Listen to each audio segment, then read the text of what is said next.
അപ്പോൾ മോഹൻലാൽ ഇപ്പോൾ ആ യോഗത്തിനകത്തില്ല എന്ന് വെച്ചാൽ മോഹൻലാൽ പോയതിൻ്റെ കാരണം കൂടി നമ്മൾ അന്വേഷിക്കേണ്ടി വരും. വലിയ വാക്ക് തർക്കത്തിനൊടുക്കം ഇതിൽ ഒരു പരിഹാരമുണ്ടാക്കാൻ അല്ലെങ്കിൽ ഇതിൽ ചേർന്ന് സംസാരിക്കാൻ ഇനി ഞാനില്ല എന്ന നിലപാടെടുത്താണോ അദ്ദേഹം പോയതെന്ന് നമുക്കറിയില്ല. എന്തായാലും നിലവിൽ അതിനകത്ത് വലിയ തർക്കം ഉടലെടുത്തിരിക്കുന്നു. പുറത്ത് പോലീസ് വന്നിരിക്കുന്നു. ഒരു സംഘർഷ സാധ്യത അവിടെ ഉണ്ട് എന്നുള്ള സൂചനകളുണ്ട്. അപ്പോൾ ഈ പ്രശ്നങ്ങൾ പരിഹരിക്കാൻ ഇപ്പോൾ അതിന് കെൽപ്പുള്ള കരുത്തുള്ള ഏതൊക്കെ അംഗങ്ങൾ അതിനകത്തുണ്ട് ഷീന?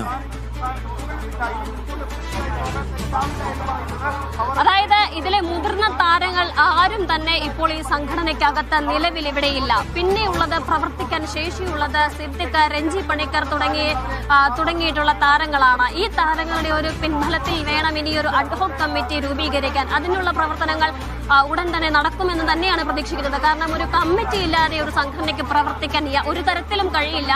അപ്പോൾ ഈ പ്രശ്നങ്ങൾ പരിഹരിക്കണമെങ്കിൽ ഇനി ഒരു തെരഞ്ഞെടുപ്പ് ഉണ്ടാകണമെങ്കിൽ തീർച്ചയായും ഒരു അഡ്ഹോക് കമ്മിറ്റി കൂടിയേ തീരൂ. പക്ഷെ അപ്പോഴും ഒരു വ്യക്തത കുറവ്, അതായത് രാജിവെച്ച് ഒഴിഞ്ഞതുകൊണ്ട് മാത്രം ഈ നേതൃത്വത്തിന്റെ ചുമതലകളൊന്നും തന്നെ ഒഴിയുന്നില്ല. ചുമതലകൾ അവിടെ തന്നെയുണ്ട്. അതായത് ഈ നേതൃത്വം ഉണ്ടായിരുന്ന സമയത്തുണ്ടായിരുന്ന റിപ്പോർട്ടുകൾ അത് കൃത്യമായി സമർപ്പിക്കേണ്ടതുണ്ട്. വാർഷിക റിപ്പോർട്ട് കൃത്യമായി സമർപ്പിക്കേണ്ടതുണ്ട്.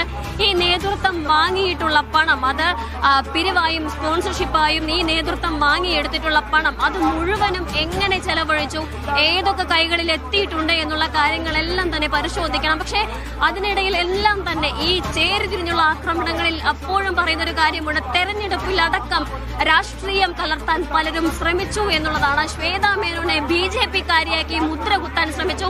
താൻ BJP കാരിയാണെന്ന് വരുത്തി തീർക്കാൻ ശ്രമിച്ചു. തന്റെ രാഷ്ട്രീയമാണ് ഇതിനകത്ത് പ്രവർത്തിക്കാൻ ഇടവരുത്തിയത്.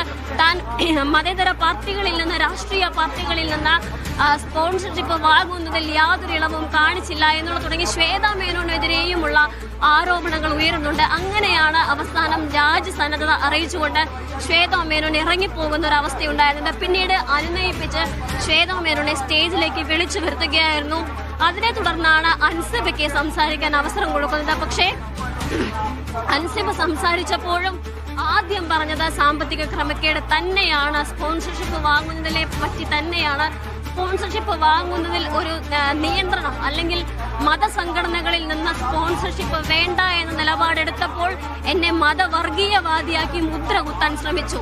ഞാൻ എങ്ങനെ വിശ്വസിച്ച് പരാതി പറയണമായിരുന്നു? അതായത് രാഷ്ട്രീയ വിഷയങ്ങളിൽ അല്ലെങ്കിൽ മറ്റ് മെമ്മറി കാർഡ് വിഷയങ്ങളിൽ പരാതി പറഞ്ഞവരെ, പൊന്നമ്മ ബാബു അടക്കമുള്ള താരങ്ങളെ, അത്രയും സീനിയർ താരങ്ങളെ ഇതിൽ നിന്ന് പുറത്താക്കണമെന്ന് പറഞ്ഞ താര സംഘടനയിൽ, ആ കമ്മിറ്റിയിൽ ഉണ്ടായിരുന്നയാളാണ് ഞാൻ.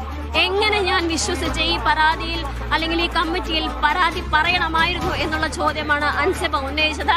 അൻസിബ സംസാരിച്ച് തൊട്ട് പിന്നാലെയാണ് ഈ ഭരണസമിതി മുഴുവൻ രാജ്യസന്നദ്ധത അറിയിച്ചിട്ടുള്ളത്.